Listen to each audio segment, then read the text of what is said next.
Dear Bermuda, we here at It's That Type of Party are going to ask you a lot of questions. Now, don't take this the wrong way, but we're going to ask you a lot of questions that a lot of people ask us if we would do it. Now, I don't know if we would necessarily do it, but the question must be asked. The OBA failed us. The PLP has failed us. Do we need a third party? Yes. Do we? Oh, we do. I hear from a lot of people that a lot of people want independence. No. I don't think that's realistic. Nope, because the independence standards prove that independence doesn't give you balls. So it does not give you balls. Because they have none. Mr. Jardine, none at all. Grew a set introverted. He grew a vagina? Nope, that doesn't mean you're weak. Vagina does not mean you're weak. His balls are introverted. That's literally... No, it did introvert into a vagina because women are strong. Okay, so his balls just retracted. Yeah. Okay. Are you trying to work us towards a lawsuit or not? Thanks. Continue, please. Do we need a third party? Because I hear from a lot of people that we don't have a liberal party. We have a right wing and we have a right wing. Oh, right. All the way right. Right. Off the charts right, actually. Which is funny, isn't it? Because a lot of Bermudians don't like Trump. Yeah, let's leave the orange tomato out of this. No, I'm not getting into it, but what I am saying is that the policies of a right-wing conservative party are Trump-esque? Trump-esque! Alright, that being said. Either way. The OBA is weak. They are divided. They are still trying to get the pants back on. But every time they try grabbing them, it's just like something comes and just slips them away. The PLP is making legislation and taking rights away from gay people. And single-handedly, I don't think a lot of people understand this, but possibly killed the tourism industry, which is horrifying. Especially after we had one of the biggest years in tourism this year. Because the BTA's reports for tourism was straight up. Now, we understand a lot of that had to do with America's Cup, but tourism is tourism. Whatever brings them here is whatever brings them here. Well, regardless of the fact that you had people who were doing their jobs and were responded to very negatively by the PLP, such as Ireland Dunch and Kevin Dallas. Well, I wouldn't even say by the PLP, specifically one PLP minister. After this decision, after them all voting downhill like that, I assume that they all stand by the party over everything else. So I will condemn them all as a party above everything else. Because it was a chance that they all here to show that maybe they do have a conscience. Because I don't know, if we do have a party full of people that all think the same way, then we have a big issue. We have a big issue. And if they don't all think the same way, then they're cowards. So either way, it doesn't look too good. But regardless, there was no reason given by the PLP. And specifically, well, let's delete over that. We said that in last but that is their episode. failure. True, but let's move on from that. Let's move on from that. I still want a piece of Mrs. Simmons.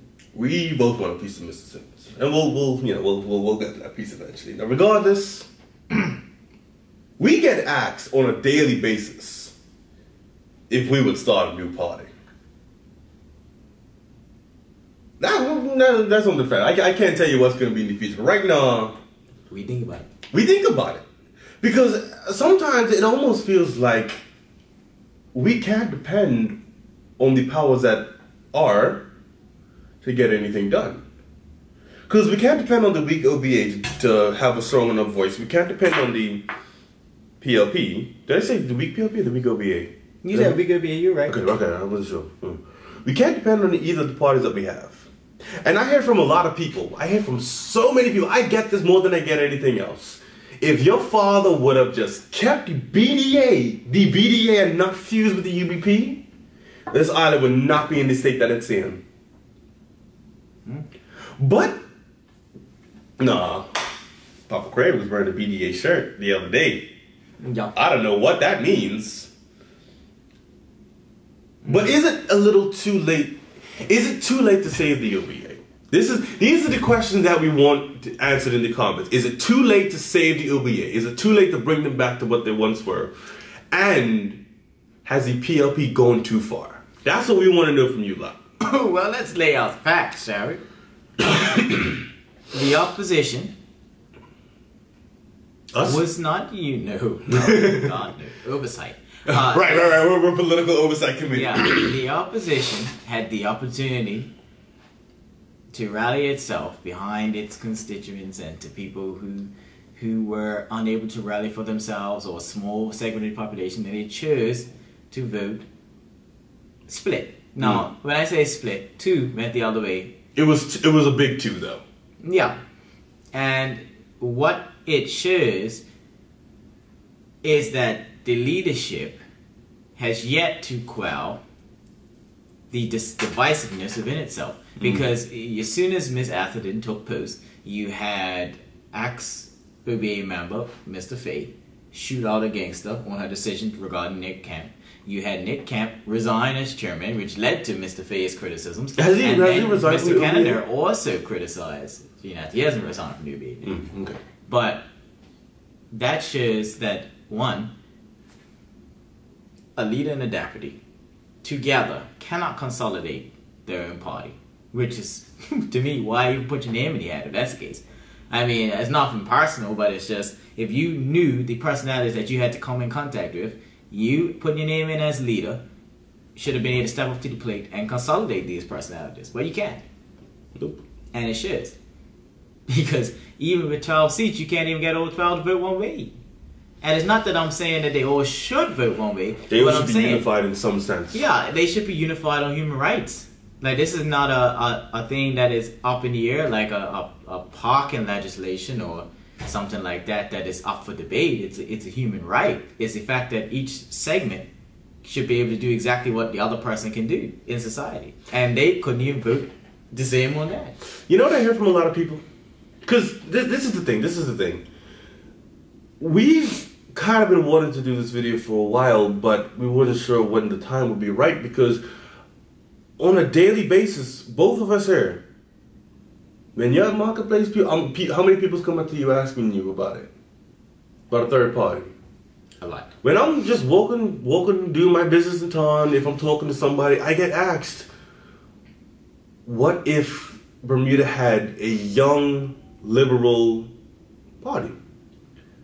And to that, I say, we would need the old people to understand where we come from. Because in the comments on our recent Word Gazette article, one lady or person, I don't know who it was, one not gender-specific person, yeah, they said that young people don't listen. Young people listen for 5 seconds and then they go away. And I'm like, if that is your opinion of young people, why would any of us listen to you? Young people just don't have time for the crap. I mean, it's just, it comes down to a difference in generation. And it's not just age, it's mindset as well. Let me tell you what it comes down to. Let me tell you what it's all about when it comes to reaching the young people. And this is why I think a lot of people want a young party. This is what it comes down to. It's all about presentation. If you present information to a young person, political or not, and just be like, listen, young man, let me tell you how it is. Immediately, we're going to be like, check it later. You put something in a way that will listen. You put something in a way that makes us think. You put something in a way where we're like, And the thing is, we're thinking, but this is the thing, we ain't listening to the other people. We had a college student message us saying that she values, how much she values our opinions and everything. We appreciate that. We do appreciate that. I see young people younger than me, kids in school, that watch our videos. They don't comment because they don't want to get involved in all the muck that is our comment section. But they're like, I know so much about this island because of you guys. But I will say this. I don't think that that's presentation. I think that there is a disconnect between this generational gap. The main disconnect for young people is the fact that they feel like there is nothing here for them. And at the end of the day, our parents' generation and the generation before our parents were the type where it was like, you go out there, you get a job, you work, you support your family, you shut up and you take the hard with the soft. You know what I'm saying? And that is the generational gap there, because millennials do not shut up. We're not good at that. we like to ask questions. And the thing is, the reason why millennials did not come out for all of these protests and stuff is simply because they were asking questions that weren't getting answered. And at the end of the day, how do you get millennials to rally behind something? You make them believe in it by answering their questions. And the thing is, we aren't the type to push our shoulder to the wheel and just put our heads down and push. Remember when we went to the Aaron Hill's political debate thing, and that young lady was at the back? You ain't gonna say her name because we don't want you to mess her and stuff. But remember, she was at the back, and who was it? It was Levita Fugo. Was Laverne Pervert there? Was that Auntie Laverne? Okay. Anytime I hear angry black woman, that's what I think of. She's not angry. She's just misguided. Regardless, I don't feel like hearing any comments, even though we're going to anyway. I digress. We respect you, Aunt Laverne. Okay. Yeah, you have to respect where she's being and where she's come from. I'm sorry. I can respect where you are and where you come from, but I don't have to respect your opinions. Yeah. Moving on. Young lady was in the back, and it was Levita Fugo and a few other people that she was asking questions. She was getting more and more hyped because her questions were not being answered. And they were just constantly pepper saying, you need to know your history, where you came from, it's black this and PLP is for the black people. And she's like, yes, I understand where you came from, but you're not answering my questions. And when I saw that immediately, I'm like, yes, that young woman right there, that's what we need. That is exactly what this country needs. But the problem is we have what the country needs, but we don't have a system of implementing it. Which is why I hear from people, if we had a younger party of members of, well, it doesn't have to exclusively be young people now. Well, the age doesn't have to be young, but the mentality. But the mentality. If we have a progressive group ruling Bermuda, or at least some members in the House that are young and understand the struggle of the millennials, we can make this thing better for us. But I think that's where people misconstrued our words in the generational gap. You see, what we didn't really get into was the fact that it doesn't necessarily mean age. No, it doesn't. It just means mindset. The fact that you are able, as an older person, not older people can do it too, are able to actually connect with the generation behind you and understand what gets them to go. Remember our Fed Hollis interview? Yeah. It was like talking to a mirror. Because literally everything he was saying was everything that we believed in. Who's it? Mr. Mike Hine, that's always in our comment section, always going after your boy Mr. Richardson and his biblical ways. And the thing I like to jump in there too, but we love you, Mike Hine. What little things that can change your national treasure, sir, are the fact that with this government and the Westminster system and the way it's set up, yes, I don't believe it's the best system. I feel like we need a new updated system for Bermuda. But while we're still in the Westminster system, there are certain things that politicians can do to reach the youth, as far as not just get them riled up about their safety, because I'm going to put it to you this way, and it's honestly, a lot of youth voted because they were worried about their futures, not because of policy or anything to do with that. It was because they were riled up, and you know what? The OBA failed to connect with you, and that was just what happened. When the PLP filled the void, that was the OBA's youth spectrum of their platform. The PLP filled it with they don't care about you. They're not interested in you. You need a vote where someone is interested in you. And you know what? Young people felt very disoriented, and they felt as though they needed to vote on their safety, on their futures, and that is what any voter votes on. But the small points that can be changed in this system is simply explaining how your policies affect the everyday Bermudian. And that goes from young to old, but most specifically for young. Because a lot of older Bermudians, and I'm speaking very generally right now, will support their policies regardless. Millennials, on the other hand, don't necessarily trust the OBA, but they don't necessarily blindly trust the PLP either. No, because we're starting to think for ourselves, which is what everybody's afraid of. But we're going to have to wrap this up because that battery is dying pretty soon. Yeah, but the thing is, again, young people want to know what fuels your policies. Not a bunch of fluff, but just concise reasonings behind. Because at the end of the day, it's a lot of fancy words, but you know, the OBA did it with the economy, but they didn't translate it down to how it affects the everyday person. The PLP they talk about how they care about you and how this society does. And slap the race card on everything. But at the same time, they have also failed when it comes on the trickle-down effect of information. Why do you make these decisions? Where do they come from? What is your basis of making these decisions? Why do you feel like they're the best? It's not about we have a people's mandate, but we are the people. And with Walton Brown putting out tweets like, oh, Facebook has become a place for pseudo-activists and stuff like that. But the thing is, alienating Facebook is alienating a forum, is alienating your people. Because these is where people feel as though they can express themselves, which makes you wonder why they don't feel like they can send those emails directly to MPs. You know why they feel like they don't? Because they ain't even gonna read them. You don't read them. If you read them, you dismiss them. We had a young lady that was sending emails to MPs trying to get some answers, but they quickly didn't even answer her. Yeah. But let's leave with this question. Do we need a third party? In light of recent events, does Bermuda need another direction to go in? Or at least another option? Or at least somebody to check and balance these two existing parties.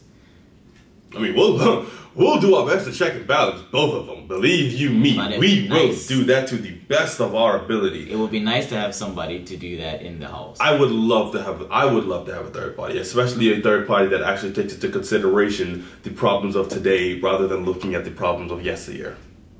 And appreciates the problems of yesteryear so we don't repeat them. Learns from them, drives forward without looking in the rearview mirror.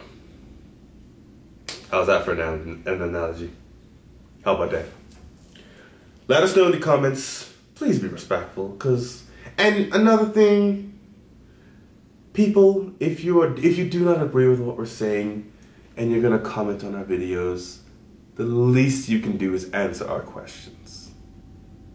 Because all we get is a lot of hoopla and a lot of deflection. At least answer our questions so we can actually have meaningful conversation with you. Some of y'all know exactly who I'm speaking about, but I would love to have some conversation with some of these older Bermudians that comment things on our Facebook posts, but I am unable to have those conversations because they are unwilling to engage those conversations with me.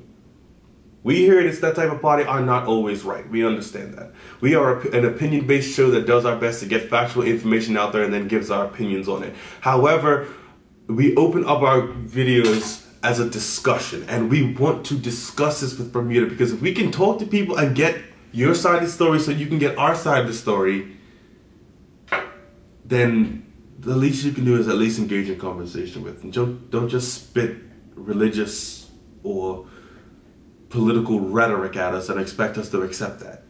If you're willing to have a conversation, go ahead and leave us a comment. If you're not, don't. You can always talk to yourself in the mirror.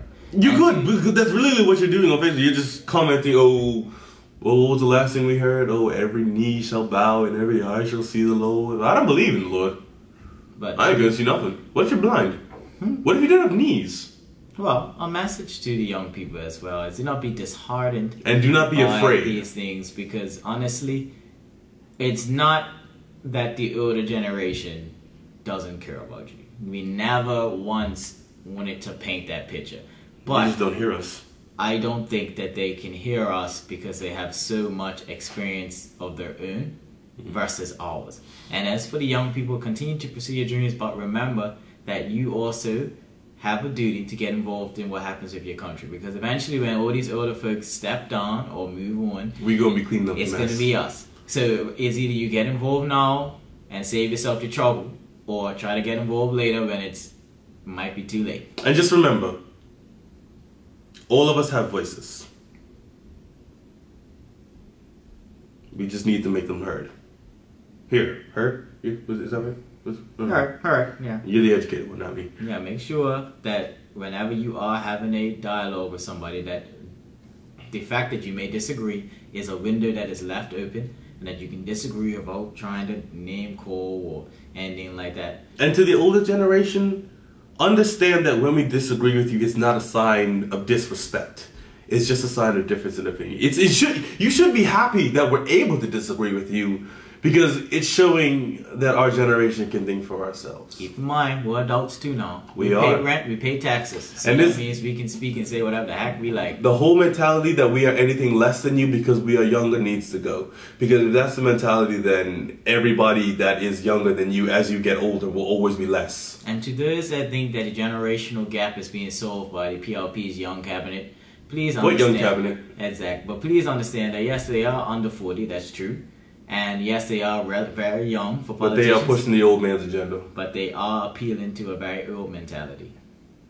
And that is like fear-mongering and race-baiting. Like you said, it's not about age, it's about mindset. That's right. That was just the type of news. I'm Dr. Kermit. That's Bruce Robinson. Have a good night, guys. Good day, good evening, whatever it is.